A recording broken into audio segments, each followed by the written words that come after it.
Perdagangan saham di Bursa Efek Indonesia baru saja berakhir. Kita akan membahasnya bersama Mega Capital Sekuritas.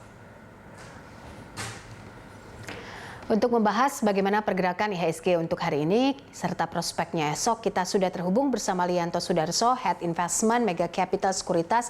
Pak Lianto, terima kasih untuk waktunya bersama kami. Kita lihat bahwa hari ini berturut-turut dari sesi satu tadi sempat IHSG terus menguat begitu ya, bahkan ditutup 0,45%. Apa sentimen yang mempengaruhi lantai bursa hari ini? Iya, jadi kalau kita melihat pergerakan IHSG dari hari ini atau mungkin sampai beberapa hari ke depan, akan ada beberapa sentimen baik positif maupun negatif yang akan mempengaruhi pasar. Nah, khusus hari ini kita ketahui bahwa... Ya, silakan Pak. Halo, Pak Lianto. Pak Lianto, halo. Ya, pemirsa, nampaknya kami masih mengalami gangguan teknis audio dengan Pak Lianto Sudarso. Saya masih terus mencoba untuk menghubungi beliau. Pak Lianto Sudarso.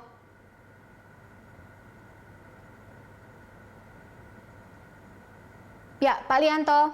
Ya. Ya, silakan Pak. Tadi sempat terputus. Ya, jadi saya sempat katakan bahwa kondisi pasar hari ini terutama ya.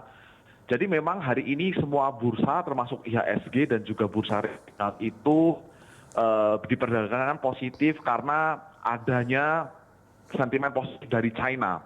Yang walaupun China melaporkan data GDP untuk di 2020 ini sedikit miss ekspektasi daripada ekspektasi para analis, di mana pada kuartal 3 ini dia melakukan pertumbuhan sekitar 4,9%, di mana kebanyakan analis atau pasar ini sekitar 5,3%. Nah, walaupun demikian itu membuktikan sudah China ini sebenarnya sudah terlepas dari namanya jurang resesi. Nah, tapi di sisi lain kita harus ketahui bahwa sekarang ini kalau kita melihat Indonesia dan bahkan beberapa kawasan regional lainnya seperti di Eropa juga, Perancis, Spanyol dan Italia ini aktivitas COVID-nya meningkat ya, dan juga ditambah lagi tinggal menghitung hari ya menghitung hari untuk pemilu Amerika yang akan terjadi pada bulan depan. Nah, jadi itulah yang sentimen positif dan juga sentimen negatif yang perlu kita perhatikan untuk saat ini, gitu. Oke, lalu kita lihat kalau kita bicara soal sektor-sektor yang menguat hari ini, konstruksi juga ikut menguat hari ini. Apa yang menyebabkan konstruksi dan juga beberapa sektor lainnya ikut menguat? Ya, jadi kalau kita lihat hari ini yang menguat paling banyak adalah sektor konstruksi dan properti ya. Salah satunya disebabkan oleh yang pertama pastinya dari imbas dari Omnibus Law yang salah satunya membolehkan warga negara asing untuk memiliki properti di Indonesia. Itu nah, khususnya untuk properti ini cukup menarik karena ada dua sentimen positif di dalamnya. Yang pertama adalah budget dari infrastruktur tahun depan yang sudah dicanangkan itu yang kenaikannya itu hampir sekitar di atas 25% secara year on year. Nah, selain itu kita ini sudah di kuartal 4 2020 di penghujung akhir tahun. Kalau misalnya kita prediksi bahwa kuartal ini terlihat bahwa kita akan menuju ke resesi sesuai dengan perkiraan dengan pemerintah. Nah, biasanya di kuartal 4 ini pemerintah mengebut tuh semua proyek-proyek infrastrukturnya. Ini salah satunya guna untuk mendukung juga kondisi perekonomian. Nah, jadi itu yang menyebabkan kenapa sektor konstruksi dan seperti menguat pada hari ini. Begitu. Oke, Omnibus Law masih selalu menarik untuk diperbincangkan. Kalau kita bicara soal bagaimana ekspektasi dari para investor terkait undang-undang ini yang katanya bisa jadi bergain position Indonesia untuk menarik investor moncer ke Indonesia. Anda melihatnya seperti apa? Ya, untuk jangka ke depan, kalau memang undang-undang Omnibus Law ini diterapkan, memang akan berimpak positif untuk Indonesia hanya dari sisi investasi, tapi ada juga beberapa sektor ya, karena di Omnibus Law ini kan juga berbicara tentang akuisisi, merger and acquisition, ya, kepemilikan asing dan lain sebagainya begitu. Nah, tapi sekali lagi kita untuk menjadi investor yang lebih realistis dan rasional, kita memang harus lihat nih ketetapannya bagaimana untuk kedepannya, eksekusinya pemerintah di lapangan begitu. Karena pastinya sebagai investor asing mereka juga mempertimbangkan Omnibus Law ini yang secara undang-undang disahkan ini bisa menekan sesuai ekspektasi dari investornya juga begitu.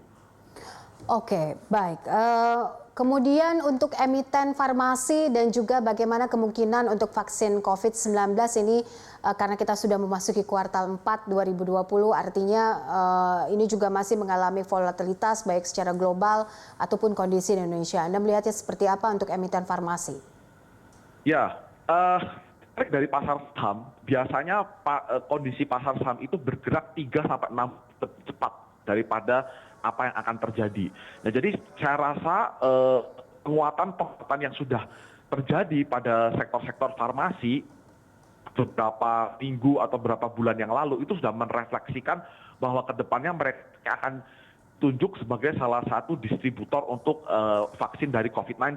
Semuanya udah vaksin menurut saya, dan saya rasa malah saat nanti itu benar-benar mereka menjalankan itu malah mungkin bisa terjadi profit taking, melihat juga valuasi sudah mahal untuk saat ini. Oke, baik. Peluang IHSG untuk esok seperti apa dan apa saja rekomendasi Anda untuk esok dan juga pekan ini, Pak Lianto? Ya, jadi kalau melihat IHSG dalam jangka waktu pendek ya, mungkin 1-2 hari sampai 3 hari ke depan, IHSG ini akan, kalau kita lihat itu dia itu transaksi atau trading di ranging sekitar 5.050 sampai sekitar 570 sebagai resistennya. Nah, ini tergantung. Kalau kita tahu bahwa kondisi Amerika ini sekarang setelah China sudah terlepas dari jurang resesi dan ini juga memberikan kabar baik untuk regional pastinya, tapi investor juga masih menunggu akankah ada stimulus tambahan untuk Amerika sebelum terjadinya pemilihan umum terjadinya pil tersebut. Kalau misalnya ada sebelum 3 November, ini pastinya akan mendongkrak lagi kinerja. Tapi kalau tidak, ini bisa saja membuat kondisi bursa Amerika regional atau Indonesia cenderung flat atau bahkan dilanda profit taking, gitu. Baik, terima kasih Pak Lianto untuk analisa dan juga waktu Anda bersama kami dalam Closing Market. Ya, terima kasih.